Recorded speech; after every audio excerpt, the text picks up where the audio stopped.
Assalamualaikum warahmatullahi wabarakatuh. Selamat pagi anak-anak.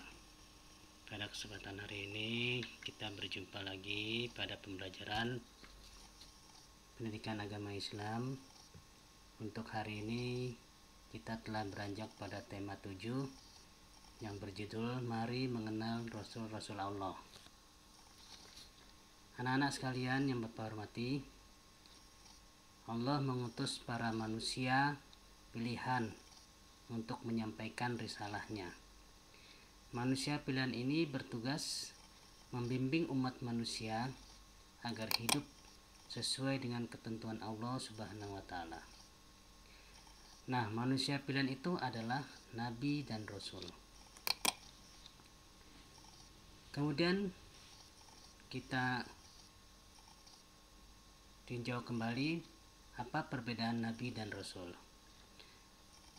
Nabi yaitu orang yang menerima wahyu dari Allah Subhanahu wa Ta'ala untuk dirinya sendiri dan tidak ada kewajiban untuk menyampaikan kepada umatnya. Kemudian kalau Rasul yaitu orang yang menerima wahyu dari Allah Subhanahu wa Ta'ala untuk dirinya sendiri dan ada kewajiban untuk menyampaikan kepada umatnya. Sebagaimana dalam firman Allah Subhanahu wa Ta'ala yaitu Quran surat Al-An'am ayat 46 yang berbunyi, A'udzubillahi minasyaitonirrajim, Bismillahirrahmanirrahim, wa ma nursilul mursalina illa mubasyirina wa munzirin, yang artinya para rasul yang kami utus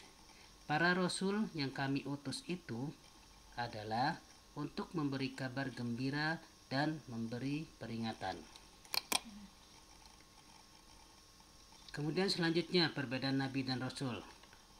Nabi berasal dari kata naba'a yang artinya berita atau informasi. Kemudian Nabi tidak berkewajiban menyampaikan wahyu kepada umatnya. Selanjutnya Nabi melanjutkan syariat atau ajaran yang disampaikan oleh Nabi sebelumnya. Kemudian Nabi belum tentu adalah seorang Rasul. Nah, kalau Rasul berasal dari kata risalah yang artinya penyampaian.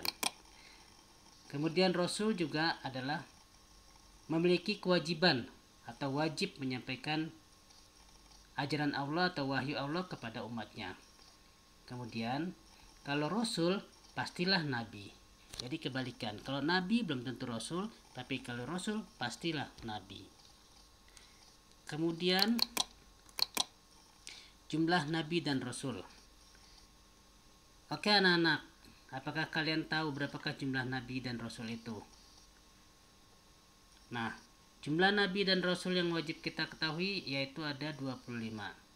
Tetapi yang lebih mengetahui hanyalah Allah Subhanahu wa Ta'ala. Sebagaimana dalam firman-Nya surat An-Nisa ayat 164 yang artinya, dan ada beberapa rasul yang telah kami kisahkan mereka kepadamu sebelumnya, dan ada beberapa rasul lain yang tidak kami kisahkan mereka kepadamu. Jadi inti dari ayat ini adalah bahwa hanya Allah lah yang mengetahui jumlah rasul yang sebenarnya. Tapi yang wajib kita ketahui hanyalah ada 25. Kemudian tugas Rasul Allah itu apa saja? Yaitu yang pertama adalah mengajarkan ketauhidan, yaitu mengajarkan bahwa Tuhan yang wajib disembah hanya satu, yaitu Allah Subhanahu wa Ta'ala. Kemudian yang kedua, mengajarkan kepada manusia cara-cara beribadah. Yang ketiga, menjelaskan hukum-hukum berupa perintah dan larangan. Misalnya perintah berpuasa, perintah mendirikan sholat, perintah menunaikan zakat dan sebagainya. Lalu larangan minuman-minuman keras, kemudian larangan durhaka kepada orang tua dan sebagainya. Kemudian selanjutnya, yang keempat, tugas Rasul Allah adalah menyampaikan berita-berita gaib sesuai dengan ketentuan Allah Subhanahu wa Ta'ala. Misalnya berita tentang alam kubur, itu kan termasuk hal-hal yang gaib. Kemudian berita tentang hari kiamat. Lalu tugas yang kelima adalah memberikan kabar gembira kepada umat yang taat dan patuh kepada Allah Subhanahu wa taala dan memberikan kabar derita bagi yang melanggar perintah Allah Subhanahu wa taala. Misalnya apa? Contohnya memberikan kabar tentang surga bagi yang taat. Kemudian juga memberikan kabar tentang neraka bagi yang melanggar.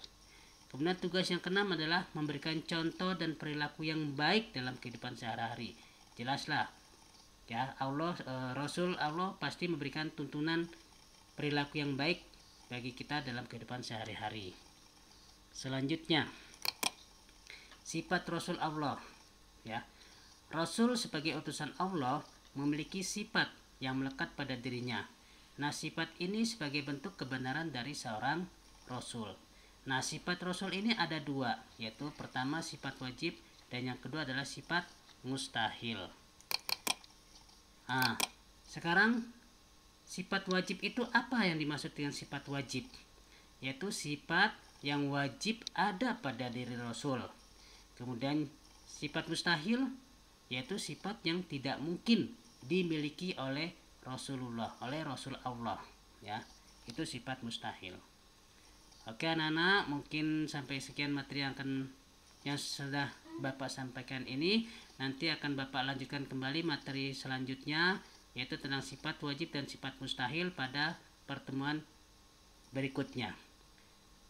Akhirul kalam, billahi taufiq wal hidayah. Wassalamualaikum warahmatullahi wabarakatuh.